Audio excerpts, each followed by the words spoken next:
Saudações a todos os inscritos e visitantes do canal Despertar de Consciência e Escândalos Gospels. Chegamos à parte 6 desta série, já estamos na metade.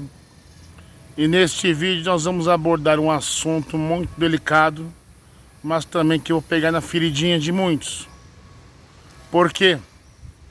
Nós vamos continuar falando do dízimo, né? E a pergunta que não quer calar é o seguinte: por que muitas pessoas se dizem cristãs e ainda devolvem o dízimo?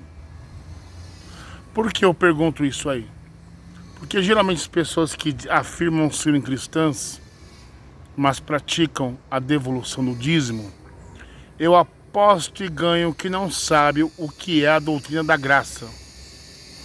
Eu aposto e ganho que não sabe o que é o resgate. Eu aposto e ganho que essas pessoas não sabem o que Jesus foi fazer na cruz. Eu aposto e ganho que essas pessoas nunca pararam para ler e estudar o livro de Hebreus. Porque a partir do momento, se você acompanhar esse vídeo de estudo, você que devolve o dízimo, eu aposto e ganho que você nunca mais será o mesmo. Você não será mais um inocente. Gente. Por que eu digo isso? Porque a partir do momento que a pessoa diz ser cristã, devolve o dízimo, ela é uma anticristã. Ela é um anticristo. E não se escandalize quando eu chamo de anticristo ou de anticristã, né? Porque você não concorda com o sacrifício de Jesus na cruz. Você não concorda com o resgate. Você não concorda com a graça. O preço que foi pago na cruz, você tem que ir lá e acrescentar, continuar pagando o preço. E você vai entender por que dizimistas que se dizem cristãos ou cristãs são anticristos, anticristãs. Pois é, gente. Nós vamos pegar a nossa Bíblia de estudo King James, aquela grossona. Nós vamos fazer a leitura de alguns textos, principalmente o livro aos Hebreus. E eu vou estar analisando alguns textos nessa Bíblia King James 1611, correto? Principalmente o livro aos Hebreus. E você vai entender que cristão nenhum é proibido devolver dízimo. Tudo por causa do sacrifício de Jesus na cruz. E antes da gente iniciar nosso estudo, eu lhe convido calorosamente a se inscrever no canal. Você que não é inscrito, deixe o seu like, deixe o seu comentário, compartilhe. Gente, esse vídeo vai ser um escândalo. Olha, o emissário está chamando os cristãos de anticristo. Assista o estudo, analise comigo, para você também chegar a essa conclusão, ok? E solta a vinhetinha.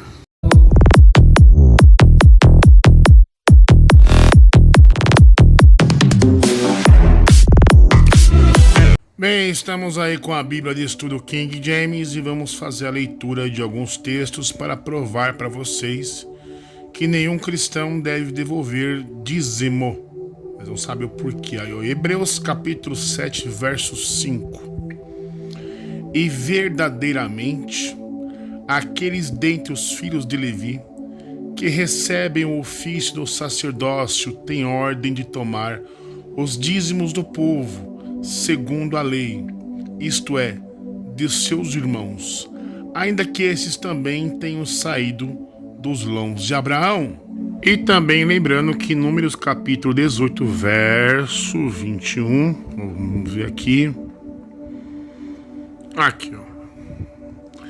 dízimos para apoiar os levitas. E eis que dei aos filhos de Levi todos os dízimos em Israel por herança, pelo seu serviço de executam o serviço do tabernáculo da congregação.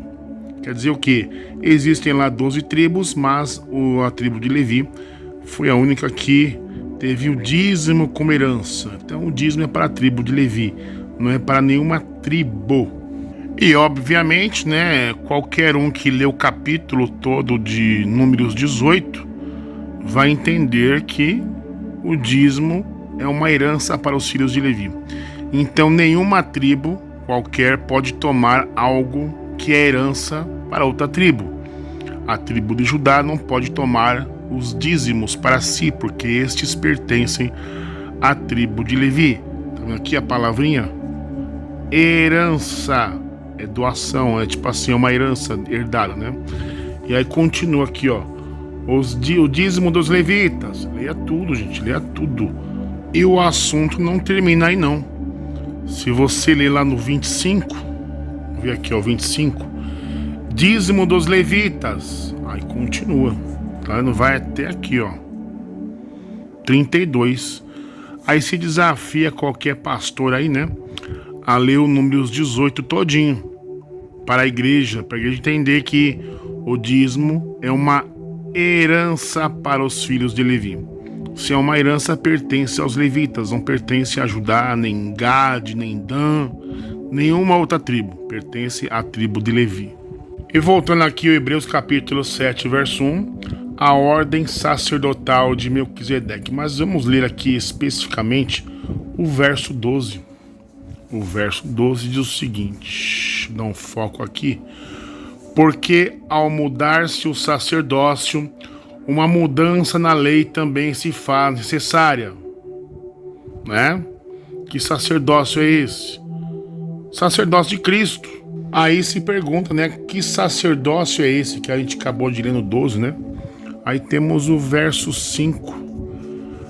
Aqui, ó. E verdadeiramente aqueles dentre os filhos de Levi que recebem o ofício do sacerdócio têm ordem de tomar os dízimos do povo, segundo a lei, isto é, dos seus irmãos, ainda que esses também tenham saído dos lombos de Abraão.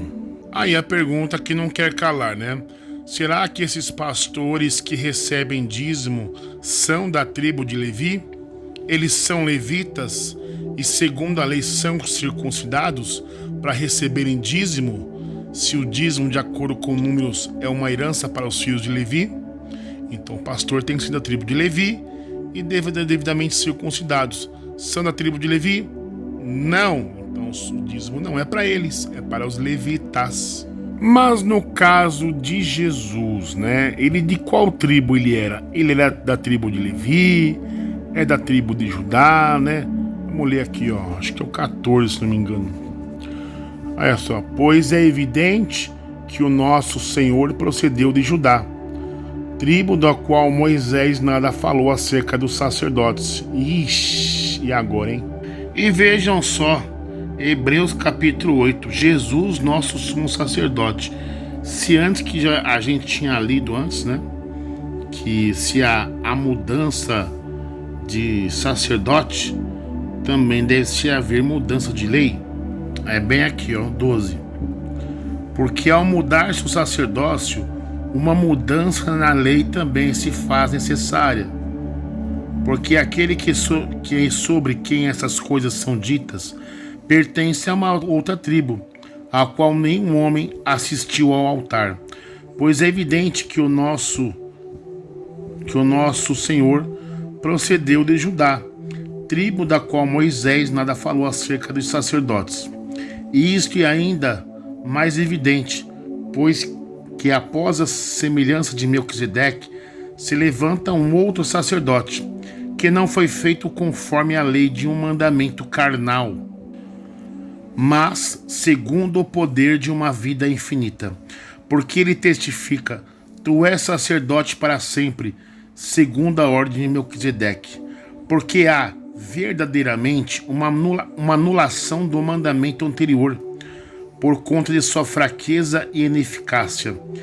Porque a lei não aperfeiçoou coisa nenhuma, mas a introdução de uma melhor esperança, pela qual nos aproximamos de Deus. Mas não foi na ausência de um juramento que foi feito sacerdote.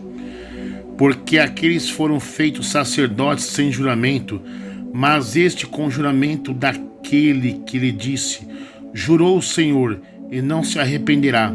tu és um sacerdote para sempre, segundo a ordem de Melquisedeque. Portanto, Jesus foi feito fiador de um testamento superior, e eles realmente eram muitos sacerdotes, porque não podiam permanecer, porque a morte os impedia. Mas este homem, porque pertence para sempre, possui um sacerdócio intransferível. Portanto, ele também é capaz de salvar perfeitamente os que vêm a Deus por ele, pois vive sempre para interceder por eles. Pois tal sumo sacerdote nos convinha, porque é santo, inocente, imaculado, separado dos pecadores, e elevado acima dos céus, que não necessita, como aqueles sumos sacerdotes, oferecer diariamente sacrifícios, primeiramente seus próprios pecados, e depois pelos pecados das pessoas, porque isso ele faz uma vez, quando se ofereceu a si mesmo, porque a lei constitui como sumos sacerdotes homens que têm fraquezas, mas a palavra do juramento, que veio desde a lei, constitui o Filho, consagrado para sempre. Bem, agora vamos ver aqui uma passagem referente à morte de Jesus, e você descobrir comigo aí que relação tem essa morte de Jesus com o tal do dízimo, né? E que no caso da passagem que estamos nos referindo aqui é Mateus capítulo 27, 45, né? Mas vamos ler aqui os 50, né? Vamos lá dizer o seguinte: Jesus novamente bradando com alta voz, rendeu o espírito, e eis que um véu do templo se rasgou em dois, de alto a baixo, e tremeu a terra, e fenderam-se as rochas, e os sepulcros se abriram, e muitos corpos dos santos que dormiam foram ressuscitados. E saindo dos sepulcros, depois da sua ressurreição, entraram na cidade santa e apareceram a muitos. Ora, o centurião e os que com ele guardavam Jesus, vendo o terremoto e as coisas que haviam sucedido, tiveram grande temor e disseram: verdadeiramente este é o Filho de Deus. E estavam ali muitas mulheres, olhando de longe, que tinham seguido Jesus desde a Galiléia para o servir, entre as quais estavam Maria Madalena e Maria, mãe de Tiago e José, e a mãe dos filhos de Zebedeu. O que essa passagem tem relação com a morte de Jesus e o dízimo? O que lemos aqui agora há pouco é que quando Jesus bradou em alta voz, rendeu-lhe o espírito, e eis que o véu do templo se rasgou em dois, de alto a baixo. O que quer dizer isso? Através de uma imagem vamos ter uma clarividência. Vamos lá. Então vamos, através desta gravura, nesta imagem, né, explicar que relação tem essa passagem de Mateus 27 da morte de Jesus com o tal do dízimo, né? E olha a imagem aí, ó. Eis que o véu do templo se rasgou em dois, de alto a baixo. Tá lá Jesus rasgando o véu, ele rasgou de alto a baixo, tá vendo? Acabou essas palhaçadas de coisas do tempo, né? Só que aí veio o sistema religioso, né? E tentou recosturar. Olha só, o alveirinho lá embaixo. Sem lei não existe mais dízimo, absurdo. Aí o pastor lá, mais linha, recosturando o véu que o próprio Jesus rasgou. Aí o Papa ali, ó, ir direto a Deus, nem pensar, só existe salvação na igreja. Então é baseado nesse texto aí de Mateus 27, 45, sobre a morte de Jesus, é que muitos crentes e cristãos também possam dizer que eles não concordam com esse negócio que Jesus fez de rasgar o véu de alto a baixo. Eles tentam fazer isso aí, ó, recosturar aquilo que o próprio Jesus rasgou. Tá vendo? Então os próprios religiosos são anticristos, não concordam com essa atitude. Não, Jesus, você não pode rasgar o véu, porque sem dízimo, como é que vai sobreviver ao sistema religioso? Né? Ir direto a Deus, não, só existe salvação através da igreja, no caso os católicos, né? Então os católicos e os protestantes aí, que devolvem dízimo, não concordam com o sacrifício de Jesus na cruz, nessa questão de o véu se rasgou, né? Não, o véu se rasgou, os religiosos não compreendem, né? Eles tentam recosturar. Então é mais ou menos esse vídeo é assim mesmo. Tem que despertar a consciência do ser humano. Livro de Gálatas, capítulo 3, verso 10. Lei ou fé?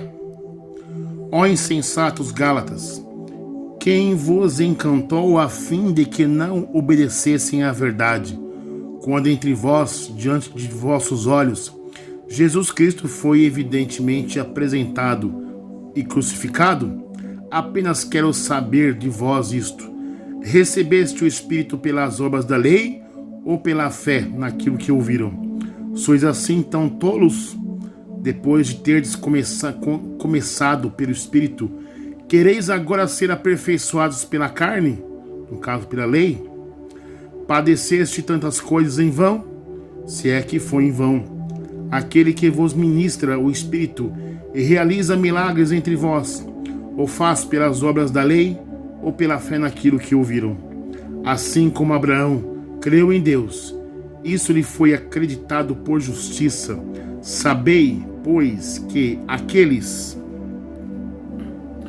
que são da fé são chamados filhos de Abraão, prevendo a Escritura que Deus justificaria os gentios pela fé.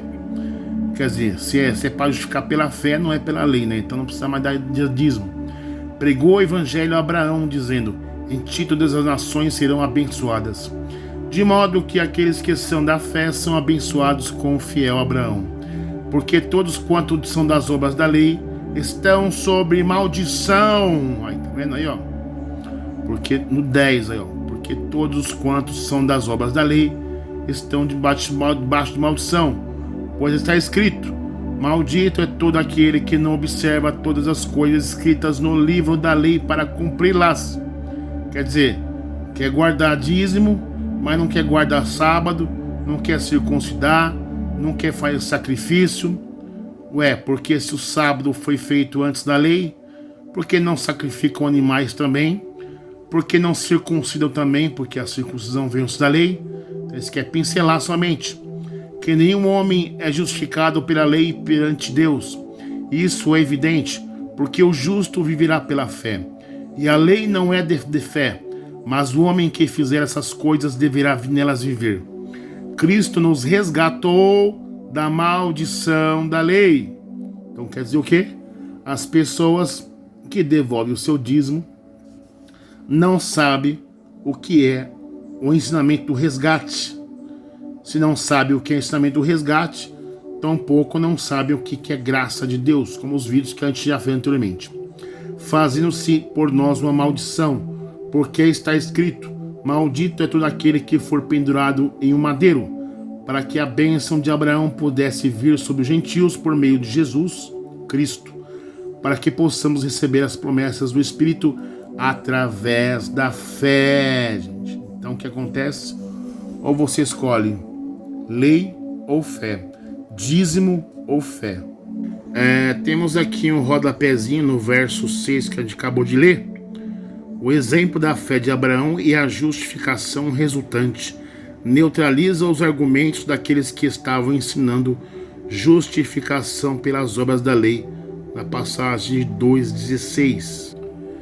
Aqueles que têm fé são filhos e filhas espirituais de Abraão, quer sejam de linhagem judaica ou gentílica. Paulo associou o exemplo da justificação pela fé de Abraão à promessa pactual de Deus a Abraão em Gênesis 2:3. Em ti todos os povos serão abençoados. Essa bênção de ser justificado pela fé está disponível a todas as nações. Aí vem Mateus 28:19, por intermédio do Evangelho de Jesus, antecipada pela promessa feita pelo Abraão. Olha aqui embaixo no verso 10. Não somente é impossível ser justificado pelas obras da lei, mas também essa perspectiva realmente traz maldição sobre as pessoas. De acordo com Deuteronômio 27:26, todo aquele que não persiste em praticar todos os detalhes da lei é maldito. Aquilo que eu falei, né? A pessoa quer guardar o dízimo, mas não quer guardar o sábado, mas não quer circuncidar, coisas que veio antes da lei, né? Paulo acrescenta Abacuque 2,4 ao exemplo de Abraão de ser declarado justo pela fé. Negativamente, ele cita Levítico 18,5 para mostrar que, em virtude da Escritura afirmar que a justificação é pela fé, é impossível ser justo pelo cumprimento da lei, pelo dízimo no caso, né? 13. Visto que os leitores de Paulo estavam tentando ser justificados pela prática da lei, elas já se encontravam debaixo de maldição da lei. Felizmente, Cristo redimiu por sua crucificação aqueles que estavam debaixo dessa maldição. Paulo cita Deuteronômio 21, 23 para mostrar que, ao ser pendurado em um madeiro, Jesus se tornou maldição em nosso lugar. Livro de Gálatas, capítulo 5. A liberdade em Cristo. Vamos dar uma leitura aqui. Vamos ver se dá para pegar um foco aí. Eis que eu, Paulo, vos declaro que se vós vos circuncidardes, de nada vos servirá a Cristo. Tá vendo? Se você troca a palavra circuncidar por dizimar, né? É a mesma coisa. E testifico novamente: a todo homem que for circuncidado, ele está obrigado a observar toda a lei.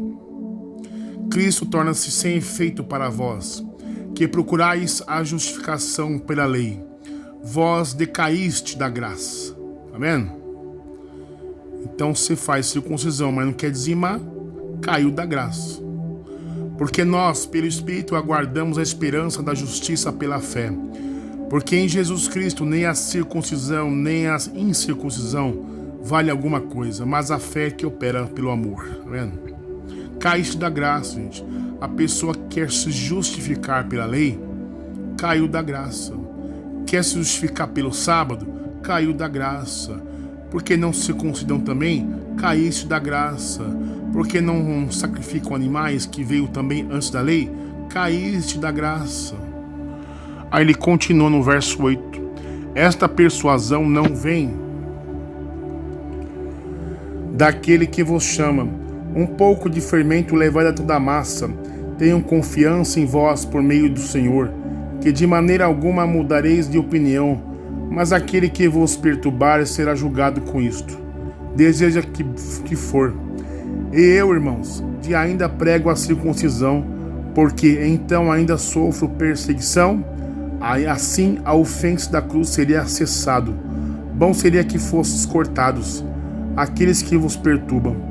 Porque vós, irmãos, fostes chamados à liberdade. Apenas não useis a liberdade para dar ocasião à carne, mas para servir uns aos outros em amor. Isso aqui mostra claramente para os chamados os gays cristãos, né? Que eles se justificam nessa carta aos Gálatas, né? Porque, como que é aqui a passagem, eu fui chamado para a liberdade em Cristo Jesus, mas ele não lê o resto. Mas não useis a liberdade para dar ocasião à carne, mas para servir uns aos outros em amor. Porque toda a lei é cumprida em uma só palavra, nesta: amar ao teu próximo como a ti mesmo. Mas se vós mordeis o vosso, devorais uns aos outros, vede que não acabeis de vos destruir uns aos outros. Bem, temos outra passagem aqui, Romanos 9, né? E o 10 também. Israel e o Evangelho. O que diremos então? Que os gentios que não seguem a justiça alcançaram justiça, a justiça que é pela fé. Mas Israel, que seguia a lei da justiça, não alcançou a lei da justiça. Por quê? Porque eles não a buscaram pela fé, mas como pelas obras da lei, pois eles tropeçaram na pedra de tropeço. Como está escrito: eis que eu ponho em Sião uma pedra de tropeço e uma rocha de ofensa. Todo aquele que crer nela não será envergonhado. Irmãos, o desejo do meu coração é a oração a Deus por Israel, é para que eles sejam salvos. Porque eu lhes dou testemunho de que eles têm zelo de Deus, mas não segundo o conhecimento, porque ignorando a justiça de Deus e procurando estabelecer a sua própria justiça, não se sujeitaram à justiça de Deus, porque Cristo é o fim da lei, para a justificação de todo aquele que nele crê. Olha só, hein? Cristo é o fim da lei. E olha o que diz a notinha aqui. Cristo é o fim da lei, sendo seu cumprimento e igualmente sua cessação. Qualquer sistema de salvação baseado em desempenho é excluído. O que é o desempenho? Desempenho em ser dizimista fiel é o desempenho. Voltando ao livro de Hebreus, capítulo 7. Vamos ler o texto aqui, ó. Porque, o 17, porque ele testifica, tu és sacerdote para sempre, segundo a ordem de Melquisedeque, porque há verdadeiramente uma anulação do mandamento anterior, por conta de sua fraqueza e ineficácia, porque a lei não aperfeiçoou coisa alguma, mas a introdução de uma melhor esperança, pela qual nos aproximamos de Deus. Amém? Mas não foi a ausência de um juramento que ele foi feito sacerdote. Hebreus capítulo 9, verso 15, diz o seguinte: e por isto ele é o mediador de um novo testamento, para que por meio da morte, para a redenção das transgressões cometidas debaixo do primeiro testamento, os chamados recebam a promessa da herança eterna. Agora vamos para o Marcos capítulo 2, verso 18, que mostra aqui a pergunta sobre o jejum. Só que vai ter muita relação com o dízimo também, né? Vamos lá pegar aqui exatamente o texto. Vamos ler aqui. E os discípulos de João e os fariseus jejuavam, e vieram e disseram-lhe: por que jejuam os discípulos de João e os dos fariseus, mas os teus discípulos não jejuam? E respondeu-lhe Jesus: podem os convidados do noivo jejuar enquanto o noivo está com eles? Enquanto eles têm consigo o noivo, não podem jejuar. Mas dias virão em que lhes será tirado o noivo, e então hão de jejuar naqueles dias. Nenhum homem põe um pedaço de pano novo em roupa velha. Do contrário, o remendo novo rompe o velho e faz-se maior o rasgo. É igual aquela coisa de pegar coisas do Antigo Testamento e emendar com o Novo, né? O que muita gente faz hoje em dia. E nenhum homem põe vinho novo em odres velhos. Do contrário, o vinho novo rompe os odres, e o vinho se derrama, e os odres se perdem. Mas o vinho novo deve ser colocado em odres novos. Só que praticamente é o que eu estou falando agora, né? Do dízimo e outras coisas lá do Velho Testamento. Pega o sábado para colocar na nova aliança, pega coisas como ofertas e coloca para a nova aliança, dízimo, campanha, pega um monte de coisa da antiga aliança e joga para o novo, né? Bem, agora eu vou pegar essa Bíblia de estudo aplicação pessoal, né? Uma Bíblia muito aí, aprovada aí pelo sistema religioso, né? Principalmente pelos pastores, porque os comentários dela, elas são muito puxados para o sistema religioso, né? Tá vendo que ela é bem antiga, essa Bíblia, né? Que eu tenho ela, né? Olha como ela é por dentro, tá vendo aqui, ó? Olha, Assembleia de Deus, Ministério Belém. Eu adquiri, ó, 31 de março de 2007. É bem antiguinha, né? E ela tão puxa saco do sistema religioso. Olha essa tabela aí, ó, do dízimo, né? Olha só, quer ver, ó? Vamos pegar no Testamento, ó. Onde fala, por exemplo, 2 Coríntios 9, que fala de oferta, não fala de dízimo. Mas o sistema religioso coloca como dízimo. Sendo que lá é oferta para os pobres, né? Aqui, ó, outros benefícios do dízimo, só que fala lá de oferta para os pobres. As igrejas também devem dar o dízimo, 1 Timóteo 5,3.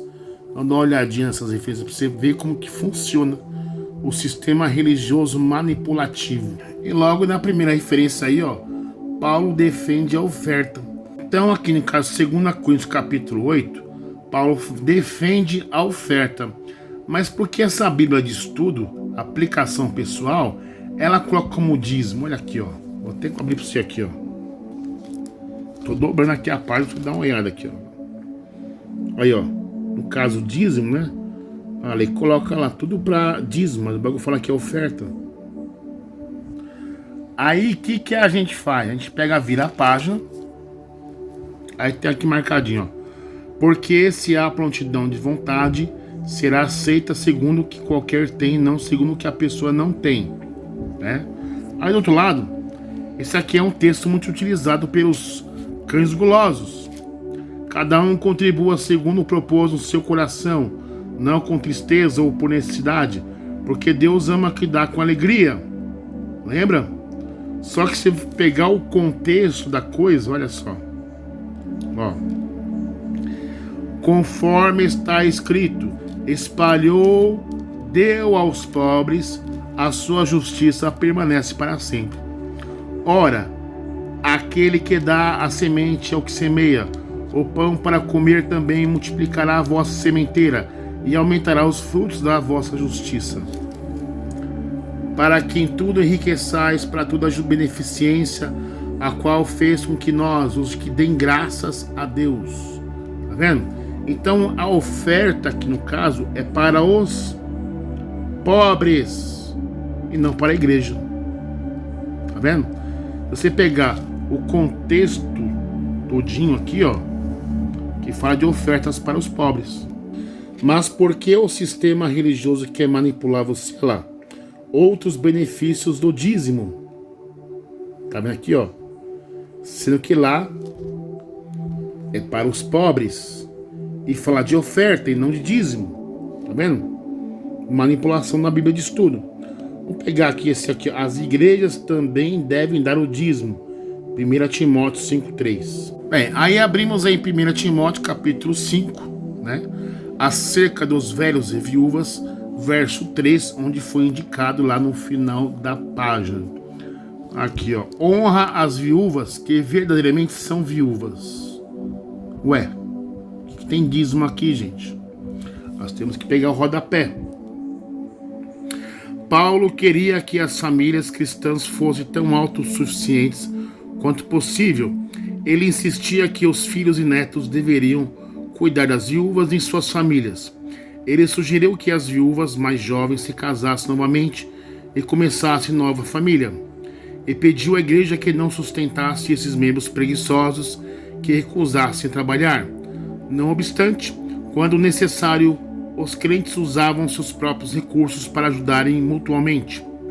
Davam generosas ofertas para evitar que desastres oprimissem a igreja. E cuidavam de um grande número de viúvas. A igreja sempre teve recursos limitados e sempre teve que equilibrar as responsabilidades financeiras com generosidade. Somente fará sentido para os membros trabalharem tão arduamente, se puderem ser tão independentes quanto possível, para que possam cuidar adequadamente de si mesmos e dos membros menos afortunados. Quando os membros de uma igreja forem tanto responsáveis como generosas, as necessidades de todos serão atendidas. Só que aqui não falou nada de dízimo, né? Bem, aí por se tratar de uma Bíblia de estudo, ele manda ali até o 5, né? Até o 5. Ora, a que é verdadeiramente viúva e desamparada, espera em Deus e persevera de noite e de dia em rogos e orações. Mas a que vive de deleites, vivendo, está morta. Vamos ver o que diz aqui embaixo. E vejam só que a Bíblia de estudo de aplicação pessoal recomenda, gente. Por não existir pensão alimentícia, seguro social, seguro de vida e poucos trabalhos honrados para as mulheres, as viúvas eram geralmente impossibilitadas de se sustentar. A responsabilidade de cuidar dos necessitados atualmente deve recair em primeiro lugar sobre as famílias, as pessoas cujas vidas são efetivamente ligadas. Paulo enfatiza a importância de cada família cuidar das necessidades de suas viúvas e não deixá-las para a igreja. A igreja então poderá cuidar das viúvas que não têm parentes ou familiares. Uma viúva que não tivesse filhos nem outras famílias para sustentá-la estaria condenada à pobreza. Desde o início, a igreja cuidou das suas viúvas. Estas, em retribuição, prestavam valioso serviço à igreja. A igreja deve sustentar aqueles que não têm família. Olha só. A igreja deve sustentar aqueles que não têm família.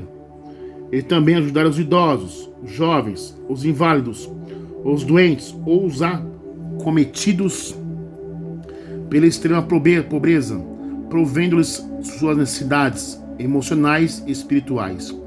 As famílias que cuidam dos seus próprios membros necessitados frequentemente carregam pesados fardos.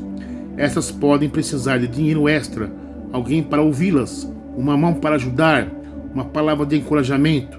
É interessante observar que os que são ajudados frequentemente passam a ajudar outras pessoas, tornando a igreja uma comunidade amorosa que demonstra a prática do cuidado mútuo. Não espere que as pessoas peçam, tome a iniciativa e procure meios para servi-las.